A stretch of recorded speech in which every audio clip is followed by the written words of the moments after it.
Assalamualaikum warahmatullahi wabarakatuh. Nama saya Yasika Ara Rosalina, NIM E2019-2214, kelas Ekonomi Syariah 5. Baik, saya di sini akan memaparkan ulang terkait materi atau penjelasan ulang yang sudah dijelaskan oleh dosen mengenai pengantar ilmu ekonomi makro.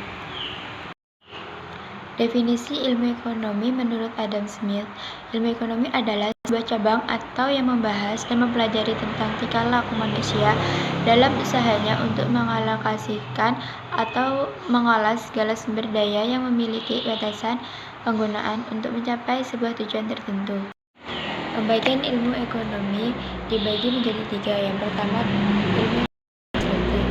ilmu ekonomi deskriptif adalah kajian yang memaparkan secara apa adanya tantangan kehidupan ekonomi suatu daerah atau negara pada suatu masalah tertentu, misalnya ekonomi Indonesia pada era Orde Baru. Yang kedua, ekonomi terapan. Ilmu ekonomi terapan adalah cabang ilmu ekonomi yang membahas secara khusus tentang penerapan teori ekonomi dalam suatu rumah tangga produksi, misalnya ekonomi perusahaan, ekonomi moneter, ekonomi perbankan, dan lain sebagainya. Yang ketiga, ilmu ekonomi teori. Ilmu ekonomi teori adalah ilmu ekonomi yang membahas gejala-gejala yang timbul sebagai akibat perbuatan manusia dalam usahanya meningkatkan kesejahteraan masyarakat. Ada juga perbedaan ekonomi makro dan ekonomi mikro, yaitu ekonomi makro memiliki ruang lingkup pembahasan yang lebih luas, mencakup ekonomi pemerintahan dan negara di dunia.